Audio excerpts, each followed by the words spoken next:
अध्यक्ष महाराज परिच्छेद. आता यानंतर आपल्याला ज्या गोष्टीत फार रस आहे अशा पागे योजनेसंबंधी मी बोलणार आहे.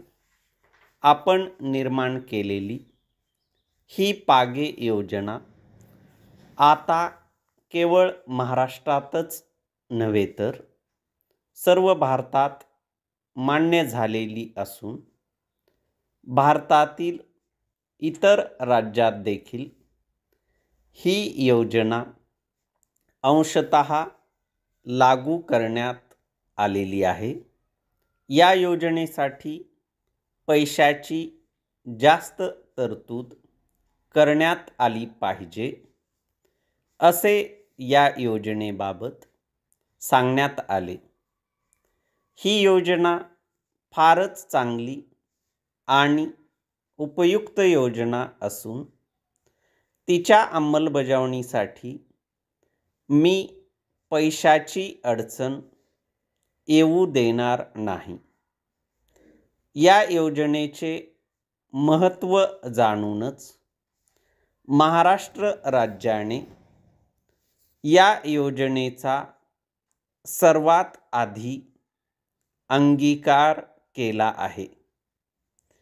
अध्यक्ष महाराज, आपल्याला आठवत असेल की 1964-65 साली आपण चौथ्या पंचवार्षिक योजनेसंबंधी जो तात्पुरता आराखडा तयार करून नियोजन मंडळाकडे आणि भारत सरकारकडे पाठवला, त्यामध्ये आपण या योजनेचा समावेश केला होता व त्यासाठी 25 कोटी रुपयांची तरतूद केली होती.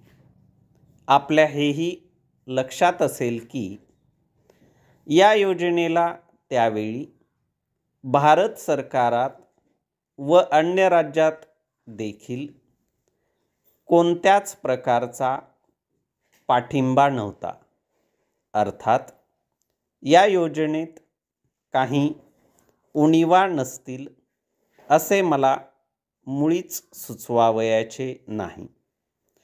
परंतु त्या उणिवा दूर करण्याचा आपण सतत प्रयत्न केला पाहिजे.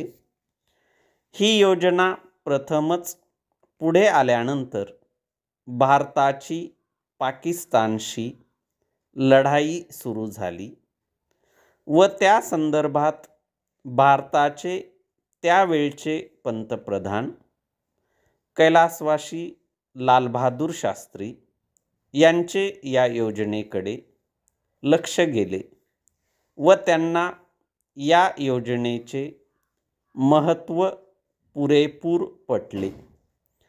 त्यावेळी त्यांनी राष्ट्रीय विकास मंडळाच्या बैठकीत सांगितले की महाराष्ट्राची ही जी योजना आहे ती सर्व भारताने स्वीकारली पाहिजे.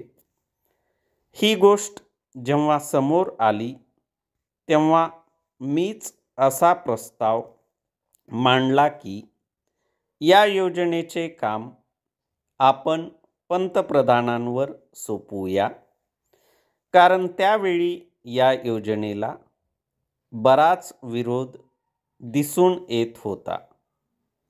माझी ही सूचना मान्य करण्यात आली.